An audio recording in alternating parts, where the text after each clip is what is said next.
आपने कभी सोचा है कि हमें थ्योरी सब्जेक्ट से इतना डर क्यों लगता है?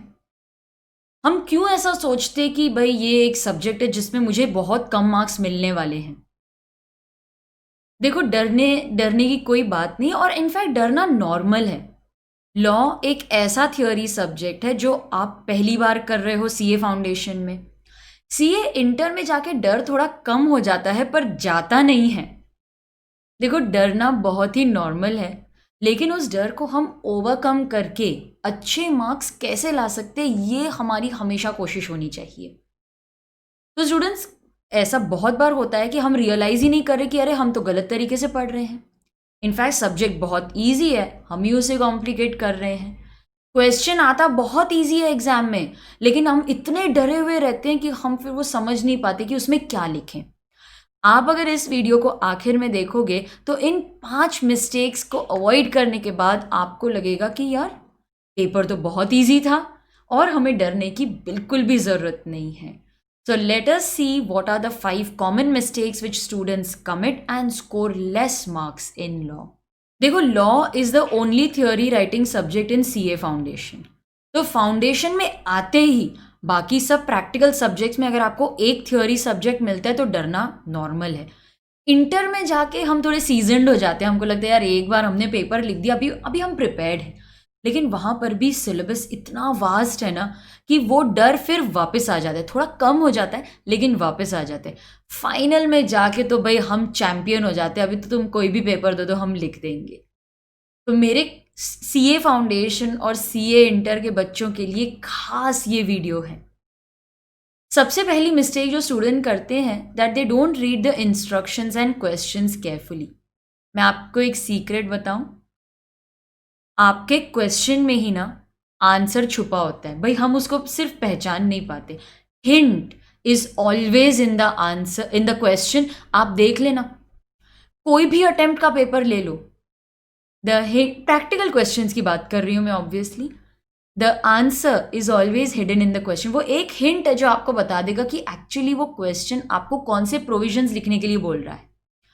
प्रैक्टिस करो, बहुत सारे क्वेश्चन सॉल्व करो, ऑटोमेटिकली आपको पता चल जाएगा कि कैसे आपको वो क्वेश्चन में से आंसर ढूंढना है। इवन एमसीक्यू जो इंटर में केस बेस्ड एमसीक्यू आते हैं, वहां पर केस स्टडी पढ़ते पढ़ते ही आपको पता चल जाएगा अच्छा ये एक यूनिक पॉइंट है, इसी पे एमसीक्यू पूछा होगा आगे। अगर आप प्रैक्टिस करोगे, सही गाइडेंस के अंदर करोगे, तो आपको पता चल जाएगा कि क्वेश्चन पढ़ते पढ़ते कैसे आप एमसीक्यू क्या पूछने वाले हैं वो आइडेंटिफाई करोगे और आपका आंसर पहले से ही रेडी है। You will save lot of time, confidence भी बढ़ जाएगा। सारे क्वेश्चन हमें अटेम्प्ट नहीं करने हैं, कुछ ऑप्शंस में भी हैं, तो रीड द इंस्ट्रक्शंस केयरफुली। अच्छा, फॉर सीए इंटर स्टूडेंट्स आपको एमसीक्यू वगैरह के लिए अलग शीट मिलती है, अलग इंस्ट्रक्शंस मिलती हैं, तो वो आपको ठीक तरीके से पढ़नी है। पास्ट एग्जाम पेपर्स देख लो, वेबसाइट पे सब अवेलेबल है, पास्ट एग्जाम पेपर्स देख लो, वहाँ पर आपको पता चल जाएगा कि क्या इंस्ट्रक्शंस है। तो जब आप अपने एग्जाम में जाओगे you will not feel that they are very new. So the first mistake which you should avoid is that you should read the instructions carefully and all the questions carefully. Second mistake जो students करते हैं, उन्हें लगता है कि English बहुत vast है, बहुत रीडिंग है, वो पहले कर लेते हैं, लॉ बाद में करेंगे, वो तो आता है ना। लेकिन आप रियलाइज़ नहीं करते कि इंग्लिश अगर आप पहले शुरू करते हो तो 2 घंटे उसी में निकल जाते हैं, फिर लॉ के लिए 1 ही घंटा मिलता है। तो आप कितने भी टेम्प्टेड हो, इंग्लिश पहले अटेम्प्ट मत करना, बाद में ही करना, क्योंकि तभी क्या एग्जाम का फ्लो आ जाता है and you are in the mood, तो थॉट्स भी फटाफट फ्लो होते हैं। अब स्टूडेंट्स मुझे पूछते हैं मैम कौन से पार्ट को कितना टाइम देना चाहिए। अब देखो, हर स्टूडेंट अलग रहता है, लेकिन ये मेरे हिसाब से आपको लॉ में 1 आवर 45 मिनट्स मैक्स डालने चाहिए और इंग्लिश में फिर बाकी के 1 आवर 15 मिनट्स, वो तो अभी मिनिमम बोलो मैक्सिमम बोलो, हमारे पास तो वही अवेलेबल है अभी। तो 1 आवर 45 मिनट्स में आपका लॉ ईजिली हो जाता है।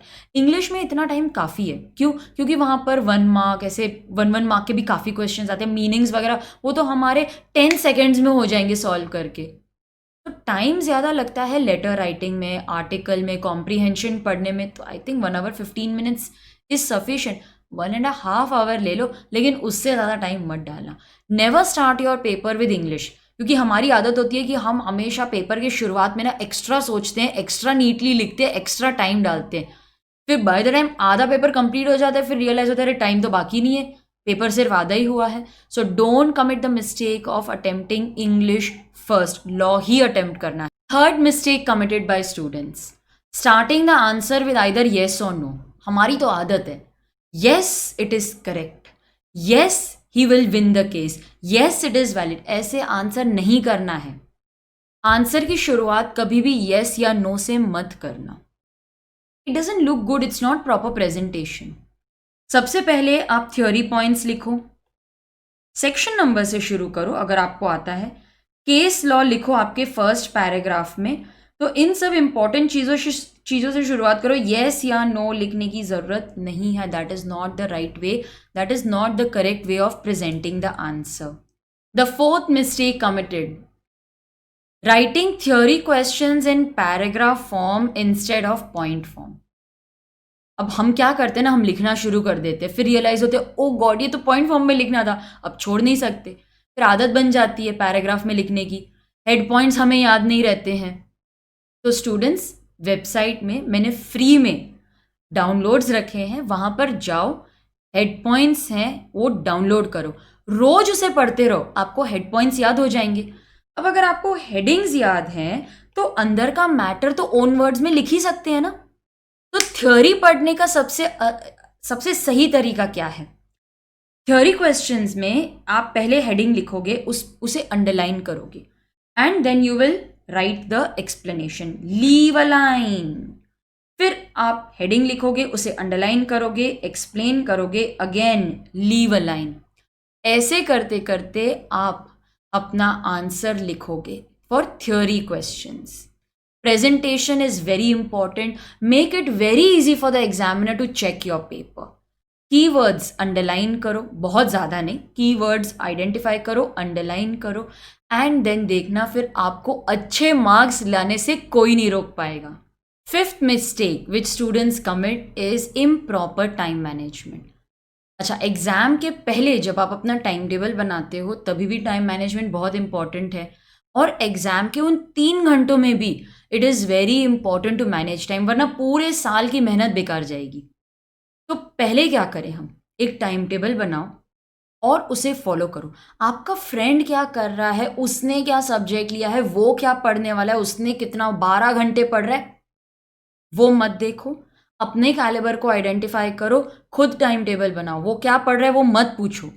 ड्यूरिंग द एग्जाम आपको वो 3 घंटे में पेपर कंप्लीट करना है, and paper completion is the most important thing. Paper complete हो गया मतलब पास हो जाओगे। तो पेपर कंप्लीट करना है आपको, और ये तभी पॉसिबल है जब आप रेगुलरली स्टडी करते रहो और आपने पहले पास्ट एग्जाम पेपर सॉल्व किए हैं। तो बहुत सारे स्टूडेंट्स ऐसे होते हैं जो एग्जाम पेपर सॉल्व नहीं करते, पास्ट एग्जाम पेपर सिर्फ गो थ्रू करते हैं, हाँ ये आता है ये आता है। लिख के प्रैक्टिस करना है आपको।